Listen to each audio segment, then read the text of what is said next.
Good morning. Here we are again on a Wednesday morning for our Wednesday morning update. Hound Dog's in the background here. You've already met Hound Dog, but I am going to move him because he's breathing on my shoulder, breathing hot air. Put him over here. And you know, you've met my bear and you met my dog, and I have a couple other animals.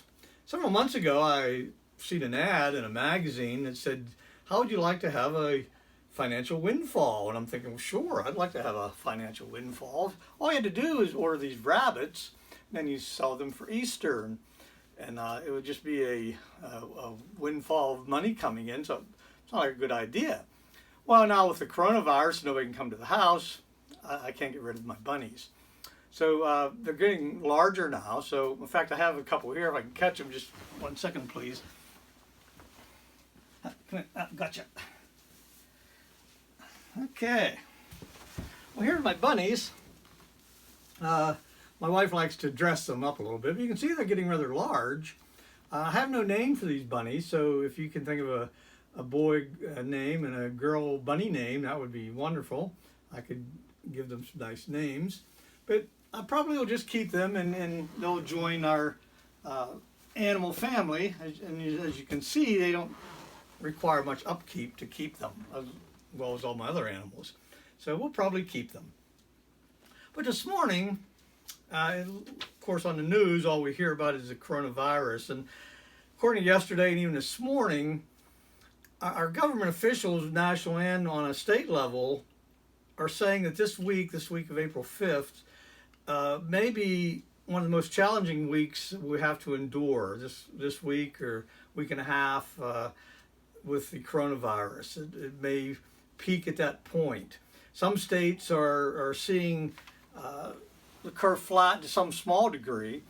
So our current lifestyles seem to be working, and we must continue to maintain that type of lifestyle, to stay at home and the social distancing, and it apparently is working. And as horrible as this virus is and the lives it has taken, there's just so much uncertainty about it. No one knows for sure whether they may be a carrier, which no one's exempt from that, no age group. So I may be, you may be, we just don't know.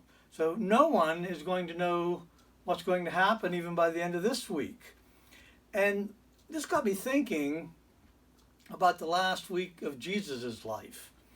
On that Sunday morning when he rode that donkey into Jerusalem, all the people were shouting, "Hosanna to the Son of David."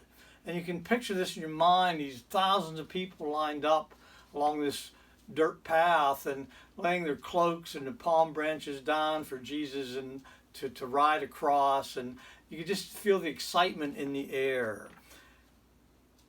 But as we picture this, we also have to realize that Jesus knew what was going to happen at the end of the week. He knew what was going to happen on that Friday, what we call Good Friday today. So if we look at a quick, brief chronological order of what Jesus' week consisted of, on Sunday he rides into Jerusalem. We find that in Matthew 21:9. It says, "A very large crowd spread their cloaks on the road, while others cut branches from the trees and spread them on the road. The crowds that went ahead of him and those that followed shouted, 'Hosanna to the Son of David. Blessed is he who comes in the name of the Lord. Hosanna in the highest.'" Now this sounds wonderful. That's something that, the crowd is so excited to see their king come. But by the end of that day, Jesus weeps for Jerusalem. You can find that in the book of Luke, because he knows what's going to happen.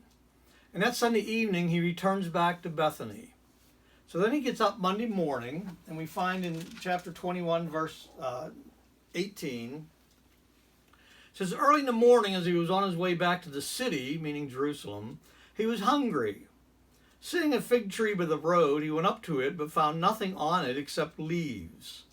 Then he said to it, 'May you never bear fruit again.' Immediately the tree withered." Now, to understand those verses completely, you have to understand that on a fig tree, the figs come first, and then the leaves come. So when Jesus walks up to this tree full of leaves, there should have been figs on it. There should have been some fruit. But there was nothing. It was barren.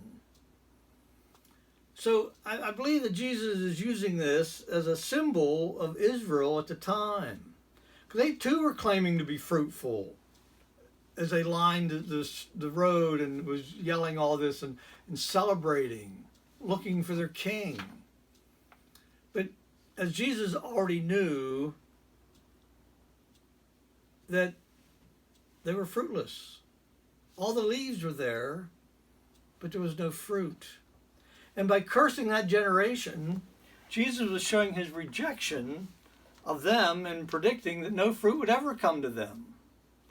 And he was right. Within the next few days, that generation would reject their king and he would be crucified.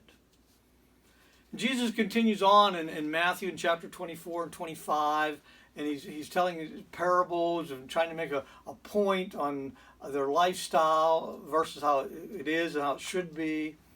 But they don't get it. The Pharisees were trying to trick him by questions like, should we be paying taxes to Caesar? And Jesus answered, pay Caesar what is due to Caesar and give to God what's due to God. So they tried to trick him up and they failed at that. And by Thursday, he was betrayed by Judas. He was denied by Peter. He endured trials by Annas and Caiaphas and the Sanhedrin and Pilate and Herod and back to Pilate, which Pilate finally sent him to be crucified. Even after Pilate's own wife sent him a note that said, have nothing to do with this innocent man. But the crowd was just overbearing, and he succumbed to what the crowd wanted and let Jesus be crucified. And by 9 a.m. on that Friday morning, Jesus was hanging on the cross. He knew what was coming when he rode into Jerusalem on that Sunday morning. He knew the heart of the crowd. No matter what they were saying and singing, he knew what was coming. And yet he still rode in. He still went. And he also knew how fast the people would forget him. Within a week, less than a week, the people forgot who he truly was. Makes me think after this coronavirus has subsides and life goes back to some sense of normality, will we forget Jesus again? Will we feel safe enough to think we really don't need him now that the danger is over? It's been proven through history time and time again when things get really difficult, people come to the Lord. They pray to God. They want answers. They want action. But once things taper off, become safe again, we forget. We no longer need Jesus. Our lives have many leaves but no fruit. We'll look good. We'll look healthy, but there's no fruit. I pray that this will not be the case. So in this coming week, remember this Friday, this Good Friday, which I will have a Good Friday sermon probably at noon on Friday. But just remember what Jesus did for us and what he knew, and he still did it. So just keep this in your mind. Keep safe this week. If you have to go to work, use all your safety precautions and just have a good week to the best we can. So until Friday, enjoy your time off or your time at home with your kids if you can, and God bless you.